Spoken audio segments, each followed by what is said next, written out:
এই বিকালবেলা একটু মজার একটা জিনিস দেখছি কি জানেন, আমি এখানে বেলকুনির পাশে দাঁড়াইছিলাম। আমরা তো 3 তলা থেকে নিচে দেখছিলাম। ও বাপ, এত ঝগড়া হচ্ছে, বিশেষ করেন ঝগড়া দেখার মজাই আলাদা। বিকেলবেলা বেলকুনিতে দাঁড়িয়ে নিচে কারো ঝগড়া দেখলে দাঁড়িয়ে দাঁড়িয়ে ঝগড়া দেখার মজাই আলাদা। আমি আবার ঝগড়া দেখতে খুব পছন্দ করি, তো আমি আসছি এখানে ঝগড়া দেখার জন্য। কিন্তু ওদেরকে দেখা যাচ্ছে না, কারণ আমাদের বেলকুনি থেকে নিচে রাস্তাটা একটু কম দেখা যায়, তো দেখা যাচ্ছে না। অবশ্য আওয়াজ শুনতেছেন, দেখছেন ওরা ঝগড়া করতেছে, এই দেখছেন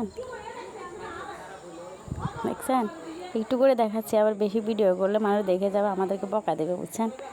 সেজন্য চুরি করে একটু করে ভিডিও করছি। তো তবুও আপনারা একটু করে দেখেন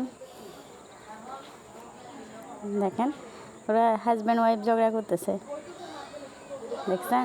এখানে দাঁড়িয়ে দাঁড়িয়ে ঝগড়া দেখতেছি অনেকক্ষণ থেকে, খুব ভালোই লাগতেছে।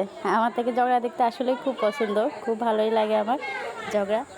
তো তার উপরে আবার 3 তলা থেকে নিচতলা ঝগড়া দেখার মজাই আলাদা। ঠিক আছে, আপনারা চাইলে আপনারা চলে আসেন আমার সাথে দেখার জন্য। আর আমাদের প্রকৃতিটা দেখছেন কত সুন্দর। যদিও এটা শহর, তবুও গ্রামের কিছু সিনারি থাকে, দেখতে অনেক সুন্দর লাগে, দেখছেন। এখানে দাঁড়িয়ে দাঁড়িয়ে বিকালবেলা এগুলো দেখতে অনেক ভালো লাগে। কত সুন্দর প্রকৃতি দেখছেন, গ্রামের মতো, কিছুটা গ্রামের মতো।